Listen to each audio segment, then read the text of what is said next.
الله الرحمن الرحیم واحیط بثمره پس احاطه وکړه عذاب د الله په میوو داغو فاصبح پس ساری کو یقلب کفیه چې مروړلی یې چې خپلې علی ما انفق فیها په هغه خرچه چې په باغ یې کړې وه وهي حاویة علی عروشها او باغ یې الټه شوی و ويقول ویلیے یا لیتنی اے افسوس کاش لم اشرک بربی احدا چې ما خپل رب سره شریک نه وي جوړ کړی ولم تکن له فئة ینصرونه بیا نو یو جماعت ملګری چې مقابله کړی وي چې بچ کړی وي من دون الله د امتحان د الله نه وما کان منتصرا او نه په خپله قابل د مدد کولو هنالک الولایة لله الحق پس ثابت شو چې ټول اختیارات د الله حق دي هو خیر ثوابا هغه غوره دی په بدله ورکولو کې وخیر عقبا او غوره دی په انجام ورکولو کې واضرب لهم مثل الحیات الدنیا کماء حضور دی د بیان کا مثال د ژوند د دنیا چې په شان د باران دی انزلناه من السماء چې راوروي موږ د اسمان نه فاختلط به نبات الارض نو پس را زرغون شي په دې سره شینکې د ځمکې فاصبح هشیما پس هغه وګرځو موږ اوچ تزروه الریاح بورا چې الوزي هواګانی وکان الله علی کل شیء مقتدرا دک شانتی الله په هر یو سیز باندې قدرت لرونکی دی الله په کوئی پیغمبر علیه السلام هغه سړی چې د هغه خیال داو چې نه خو په قیامت یقین شته او خپل قسمت راته پته را چې دا به زما دک شانتی او که قیامت شو په قیامت کې بم زمزې کوما الله وی او اوهیت بثمره فاصبح يقلب كفيه على ما انفق فيها پس احاطه وکړه مونږه په عذاب سره د هغه د باغ نه پس ساری که چې مروړلی یې لی چې په هغه خرچه چې په باغ یې کړې وه پیدا به ولې څوکي چې کسې پې لګولي وو هغه یې لړتاله شو وهي حاویة على عروشها او دا باغ یې الټه شوی او راپرېوتی و د زیلو خپلو نه ویقول بیا یې وي یا لیتنی لم اشرک بربي احدا کاش چې الله سره مې شریک نه وي جوړ کړی الله وی ولم تکن له فئة ینصرونه بیا ډله نه وه چې د مدد یې کړی وي او د الله د قهر نه ولا بچ کړی وي من دون الله ما سوا د الله نه وما کان منتصرا او ندی په خپل د ځان مدد کوونکی و نو هنالک الولایة لله الحق ثابت شوه چې ټول اختیارات د الله د پاره دي الله په خپلو اختیاراتو کې ذمواران او نازولی نه دي پیدا کړي هو خیر الله غوره د ثوابا لجهته د ثوابه و خیر عقبا او د انجاما الله پاک وی پیغمبر علیه السلام زما حکم چې څنګه ما را لېږلی دی منو عن به هغه شان تپوس کومه یو انسان له چې ما ذهن ورکړی دی نو چې په هغه د دنیا سوچ کولی شي نو اګه شانتې سوچ به په هغه د آخرت هم کوي دا نه چې د دین دپاره هغه ساده دی دین نه زده کوي صرف په قل هو الحمد باندې مونځ کوي ویره دا زمونږ هغه ساده دور و زمونږ هغه مشران سادهګانو هغې څه نه وي زده کړي او هغه وخت کې څوک نه وي چې زده کړی وي او حالانکې چې دنیایي لحاظ ته ورته وګورئ نو پردې ځمکې یې ښه قبضه کړي پردي حقونه یې ښه لاندې کړي د هغې دپاره ساده نه و او یو کنډک بچي ورپسې ځان له رواني په هغې کې بیا ساده نه و د هغې له ښه پوهېده او د الله پاک د احکاماتو دپاره ساده و مونځ یې نه و زده کړی ولې ساده و جي زمونږ مشران ساده و بس هغې مونځ نه و زده کړی بس د هغې زړونه صفا و الله وی دا د زړه په صفایې نه کېږي زړه په صفا ستا هغې چې د الله یره دې پکې او د الله یره په هغه وخت کې راځي کله چې ته د الله دین زده کړې او ته په الله دین باندې هم داسې ځان پوهېږلی چې په دنیا دې پوهه کړی دی اوس چې په دنیا کې هم ناپوهه شي نو چې بیا په دین کې ناپوهې نو د هغه مثال بیا د دیوانۍ الله وی هغه بیا معاف دی حضرت فضیله رضی الله تعالی عنه د پیغمبر علیه السلام یو صحابي دی د هغه په باره کې د صحابو نه روایت دی چې هغه د هغه دور صحابي دی کله چې ابو جهل اعلان وکړو چې که د پیغمبر علیهم السلام سر مبارک ما له چا مروړو 100 اوښان به له ورکوم او سره اوښان به ورکوم. نو حضرت فضیله هغه زمانه کې اجرتي و، په کرایه به یې قتلونه کول او هغه وایي زما دا طریقه وه، حضرت فضیله رضی الله تعالی عنه وایي زما دا طریقه وه د جهالت په زمانه کې چې بس زما یو کمزوري وه، بس ښځه مې کمزوري وه، د ښځو ډېر زیات شوقي وم، یعنې بغیر د زنا نه به مې شپه نه تېروله. قتل به مې وکړو چې د هغې به څه پیسې میلاو شي بس هغه به مې په دې باندې ولګولې، ډاکه به مې وغورځوله چې څه پیسې به میلاو شي په دې باندې به مې ولګولې. ما وی چې دا خو ډېره ښکلې موقع ده، 100 اوښان په دې خو به زما زندګي بدله شي. ابو جهل ورسره ووایي چې کوم ځای کې دې واده کول غواړي یا نه کول غواړي، ده ته به څوک رخنه نه اچي،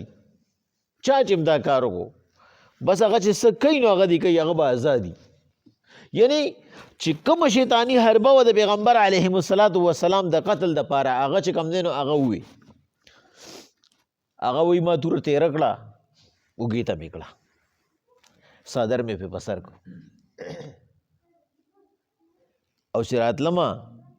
نو ور مې وټاکو او چې کم کور ته مې اراده وه هغې ته مې ووایي نن شپې له ځان تیار کا، نن به دومره مال راوړمه چې تا به مالا مال کمه، خو ته زما له خیال وساته. ما چې پیغمبر صلی الله علیه وسلم د ماسپښینې مالې د مونځ نه پس لازمي د بیت الله طواف کوي او یوازي نو یې کېناستمه حجر اسود سره خوا کې چې د دې سلام له به راځي، بس دلته وبې ګزاره کومه دا خو اسان کار دی. وایي کېناستم پیغمبر صلی الله علیه وسلم یو چکر ووه، زړه مې پې ونه کړو، دویم چکر یې ووهو، زړه مې پې ونه کړو، تر دې چې پیغمبر علیهم السلام چې شپږم چکر ووهه زما خوا ته راورسېدو،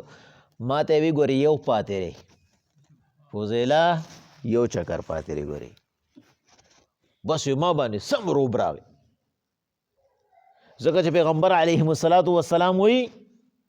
الله پاک مال په نورو انبیاو باندې څه فضایل راکړي دي او په هغې کې 15 فضایل خاص دي زما سره، په هغې کې یو دا دی چې الله مال روب راکړی دی او زما روب زما نه 15 کیلومیټره مخکې رسي. نو فضیله وایي چې کله پیغمبر صلی الله علیه وسلم اوم چکر ووهه نو راغی ما سره خواته، ما سره کېناسته، ما ته وایي فضیله ولې اراده دې ولې پوره نه کړه؟ ما ورته حضور څه اراده، ما څه اراده کړې ده؟ ما لې په دې اوږه باندې 3 درزه داسې راکړه، وایي درشه زما نه توره ښکته پرېوته، زه هم را پرېوتم. ما ته یې وایي چې دا ریسه در وړې ده؟ ما ورته چې پیغمبر علیهم السلام چې نه مې وي لیدلې راوړې مې وه، چې ومې لیدې کلمه راته ووایه، کلمه راته ووایه، زما خو یو داسې هستي خو په کار وه چې هغه زما زړه کې ناستي، ما ته نه دا تپوس هم ونه کړی شي چې پیغمبر صلی الله علیه وسلم تا ته څنګه پته ولګېده. د هغې هغه روب دومره و چې ما ورسره موږ ابدرز د عمر بن العاص رضی الله تعالی عنه خبره کړې وه چې هغه وایي ما ورته چې ته په پورته سترګو کتلي نو. نو فضیله رضی الله تعالی عنه وایي زما نه توره ښکته پرېوته او زه هم په قدمونو کې پرېوتم، اکه چې پرېوتم نو مستقل پرېوتم. د پیغمبر صلی الله علیه وسلم صحابه داسې هستی و چې یو پیره به یې توبه وباسله، بس وبې باسله، موږ خو وایو یاره جي بس داسې ورو ورو ښه شوی یم، مونځ مې شروع کړی دی جي، یو مونځ پکې کومه، تسبیح مې هم راغستې دي جي، د سارې به هم کوشش کوم که خیر داسې په ورو ورو به ښه کېږم. هلکه ته چې چاله قرضه ورکړې نو د هغه نه بیا په ورو ورو ولې که نه یکمشت دی تللی، یو کس داسې ګړي دي چې یو کس له 1 لاک ورکړي دی بیا دوی 500 روپۍ قسط راکوه، او چې د بل نه ځمکه انتقال کې نو چې هغه ته دې ویلي دي چې داسې په ورو ورو یې راباندې وخېجوه، شابه وایي ګوته لګوه، د دنیا په کار کې ته ورو ورو کوې چې د آخرت په کار کې ورو ورو به ښه شمه. او ولې تا ته مرګ مری راوړی ده څه چې تا ته به الله پاک ګوري چې دی به ورو ورو ورو ورو ښه کېږي، او ولې الله پاک ته ضرورت دی ولې هغه وټونه کوي څه؟ دا جي دا زمونږ نظریه ده، دا زمونږ دین پورې خندنی دی. په جمعات کې واده وکړو تبلیغانو ته وایي که خیري سبا به ځو وایي غریبانان سار له ورډبئ او موږ ترې پټ شوي یو او واده هم کوم ځای کړي په جومات کې هم کړي او موږ وایو زمونږ دا دعا قبوله نه شوه زمونږ دا سوال قبول نه شو زمونږ دا ونه شو زمونږ هغه نه شو توبې پورې چې موږ خندنې کوو توبې سره موږ لبې کوو حضرت طلحه بن برا د پیغمبر علیهم السلام صحابي دی چې کله پیغمبر علیهم السلام مدینې ته لاړو په اوښه باندې سور دی هغه د پیغمبر صلی الله علیه وسلم د چاپېره تاویږي په دې غاړه راځي داسې ورته نیغ نیغ ګوري دې غاړې ته راځي نیغ نیغ ورته ګوري بیا د اوښې نه دی بل طرف ته شي داسې نیغ نیغ ورته ګوري پیغمبر علیهم السلام اوښه چوکړه کېنوله هغه ته ویې ته دې خوا راشه طلحه دې خوا راشه دا ته څه کې دا ته ولې زما له چاپېره تاویږي او ورته وی حضور ستاسو باره کې مې صرف اورېدلي لیدلې مې نه وی شوق مې و په نالیدلو مې ایمان راوړی په تا باندې زه به مدینه کې وم ما ته په مکه کې وی اوس چې رالې نو سترګې مې نه مړېږي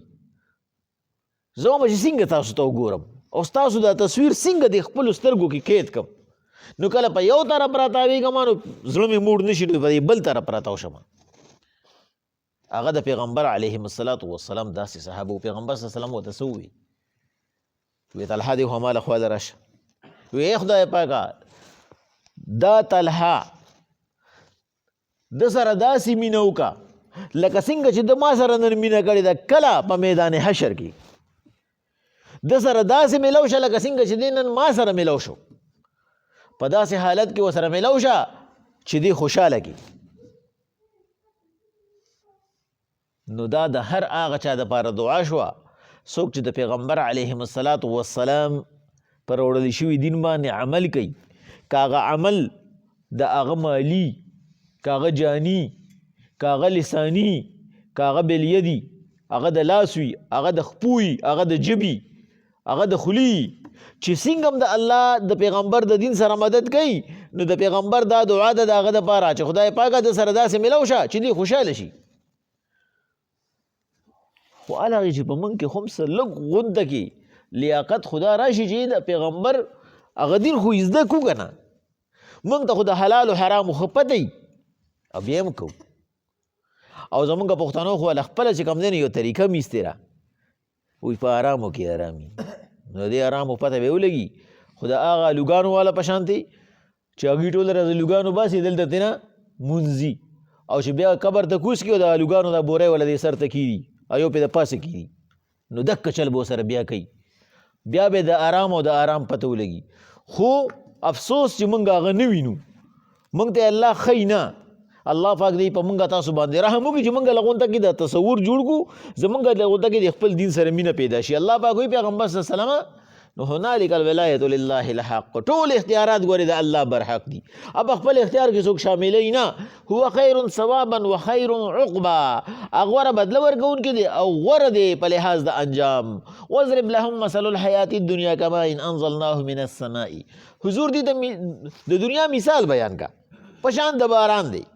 چې راوریږي د اسمان نه لکه د اسمان نه باران راوریږي فاختلط به نو چې کله ګډوډ شي خور سره نبات الارض شینکې روخیږي فاصبح هشیما الله وی سار زمونږ هغه مړاوي تذروه الریاح چې هواګانې یې الوزي یا خو هغه شینکي چې د بنده په نظر خوشحالېږي یا هغه شي چې بوره شي او هواګانې یې الوزي دقه شان دی دا انسان دی دې موږ له دقه اوبو نه پیدا کړو دی راوچت شي او داسې ناڅاپه یې والو داسې ناڅاپه یې اوچت کړو چې چا په تصور کې هم نه چا یقین هم نه راځي وایي هغه سړی نشته ښه ده او مړ شو ایکسپایر شو در خو لمن سبا خو ته موږ ایکسپایر وایو بس ایکسپایر شو الله پاک وی پیغمبر صلی الله علیه وسلم وکان الله علی کل شیء مقتدر الله په هر یو چیز قدرت لرونکی دی انسان چې کوم موقع کم چانس یې دله درکړې د هغې نه فایده واله او په دنیا کې داسې کار وکړه چې سبا په آخرت کې د الله پاک د بخښنې د پیغمبر صلی الله علیه وسلم د شفاعت قابل وګرځي بسم الله الرحمن الرحیم ووحیت بثمره پس منګه عذاب راوستو په باغ د هغه باندې فاصبح پس ساري کو یقلب کفیه چې بیا لیجې مروړلې علی ما انفق فیه په هغه خرچه باندې چې په باغ یې کړې وه وهي حاویة علی عروشها باغ یې نسکور شوی و ویقول یقول بیوی یا لیتنی اے افسوس لم اشرک بربی احدا چې الله سره مشرک نه وي جوړ کړی ولم تکن له فئة ینصرونه بیا خو سره هیڅوک مرګري نه و چې مدد یې کړی وي من دون الله ما سوا د الله نه وما کان منتصرا او نه په خپله د مدد قابلو هنالک الولایة لله الحق ثابته شوه چې ټول اختیارات د الله برحق دي وخیر ثوابا هغه غوره دی په بدله کې وخیر عقبا او په لحاظ د انجام وضرب لهم مثل الحیات الدنیا حضور بیان کړي در مثال د دې ژوند د دنیا کما ان پشان د باران دی انزلناه من السماء چې مونږ راورو د اسمان نه فاختلط به نو هغه خاورې سره ګډوډ شي نبات الارض چې راوخیږي په شین کې فاصبح حشیما دغه شین کې مونږ سار لمړاوي کړي تذروه الریاح داسې اوچکو چې هواګانې یې اوړي وکان الله علی کل شیء مقتدرا ای الله پاک په هر یو څیز باندې پورا قدرت لرونکی